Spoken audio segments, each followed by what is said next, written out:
누가복음 16장 19절부터 26절입니다. 누가복음 16장 19절부터 26절.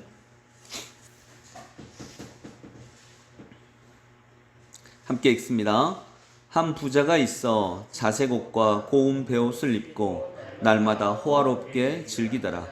그런데 나사로라 이름하는 한 거지가 헌데투성이로 그의 대문 앞에 버려진 채 그 부자의 상에서 떨어지는 것으로 배불리려 하며 심지어 개들이 와서 그 헌데를 핥더라.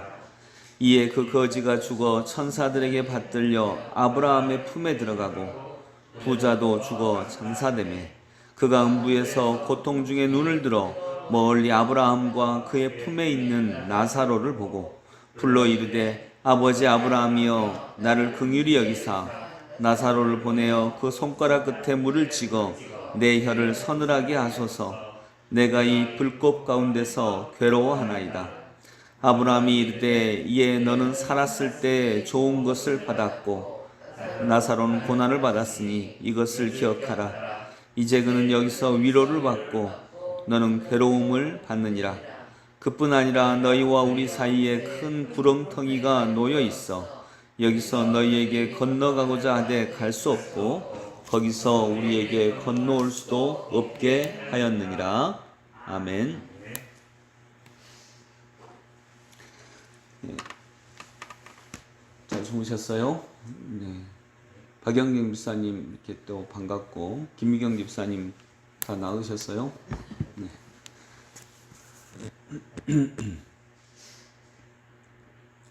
같은 삶의 교회네요.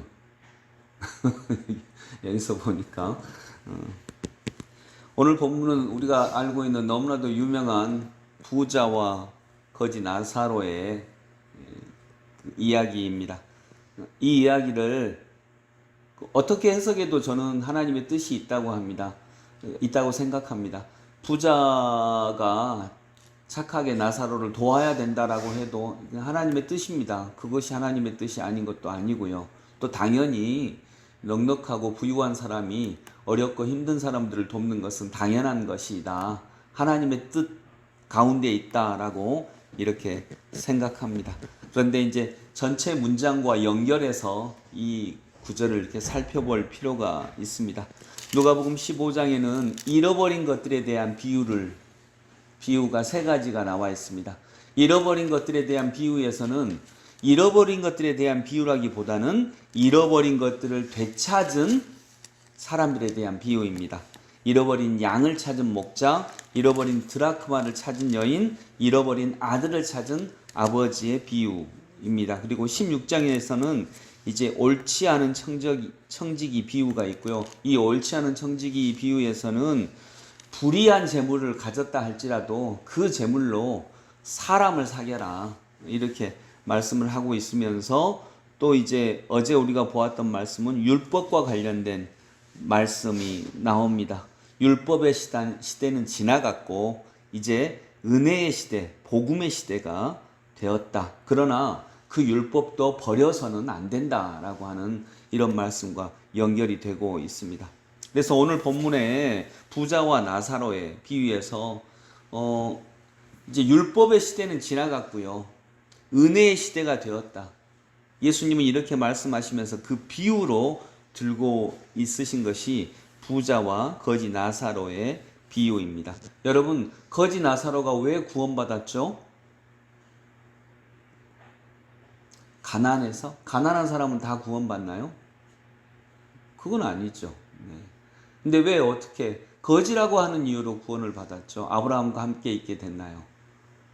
이것은 거지 나사로를 얘기하는 게 아니라 모든 사람은 거지 나사로를 포함해서 모든 사람은 하나님의 은혜 아래 있다라고 하는 것을 얘기하고 있습니다. 모든 사람은 하나님의 은혜 아래 있습니다. 모든 사람은 복음의 은혜 아래 있습니다. 복음을 필요로 합니다. 그래서 그 사람이 어떻게 살았든지 어떤 사람이든지 하나님의 은혜는 그를 향해서도 쏟아지고 있고 그를 향해서도 은혜를 내려주고 계시다라고 하는 것입니다. 이것을 우리가 이렇게 보아야 하겠습니다. 그래서 여러분과 저도 하나님의 은혜 아래에 있습니다. 하나님의 은총 아래에 있습니다.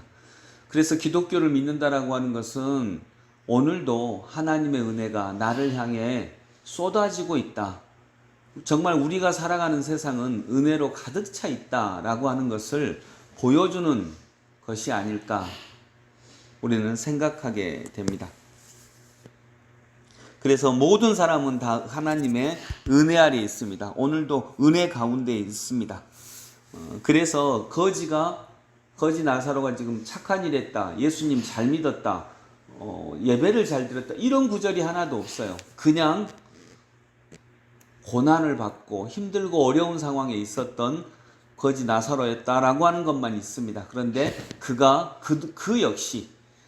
역시 하나님의 은혜 아래 있게 되었다라고 하는 것입니다. 그런데 이제 내일 읽은 이 27절 이후로부터 본문과 연결해서 우리가 살펴봐야 되는데, 그러면 왜 누구에게나 쏟아지는 하나님의 복음의 은혜가 이 부자에게는 쏟아지지 않았을까? 부자에게는 없었을까?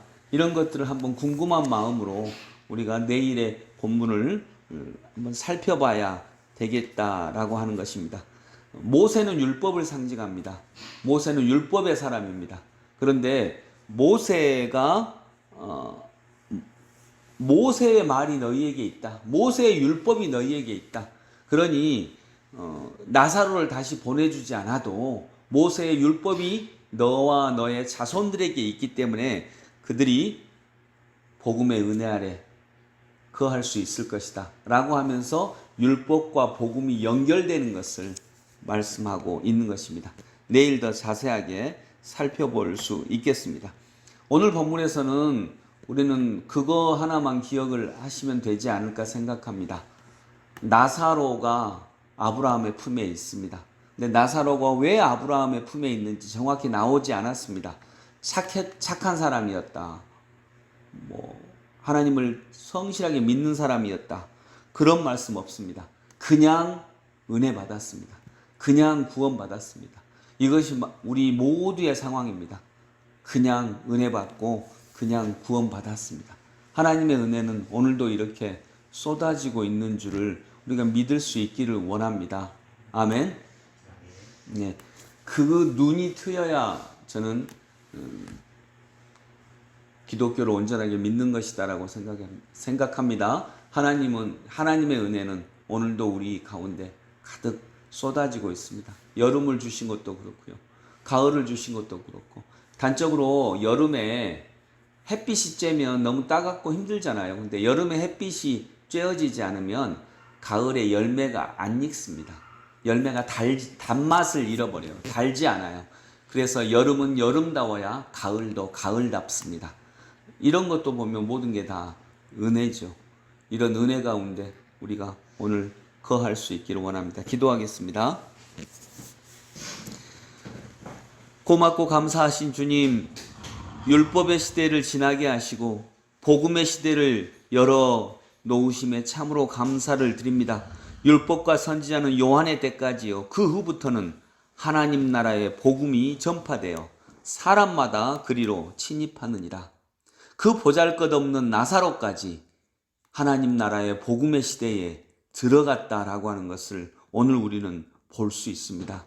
하나님, 저희 역시 하나님의 백성으로 은혜의 나라에 들어간 줄로 믿사오니 오늘도 그 은혜를 율법 때문에 잃어버리지 않고 그 은혜의 세계에 거하는 저희들 다 되게 하여 주옵소서. 예수 그리스도 이름으로 기도드립니다.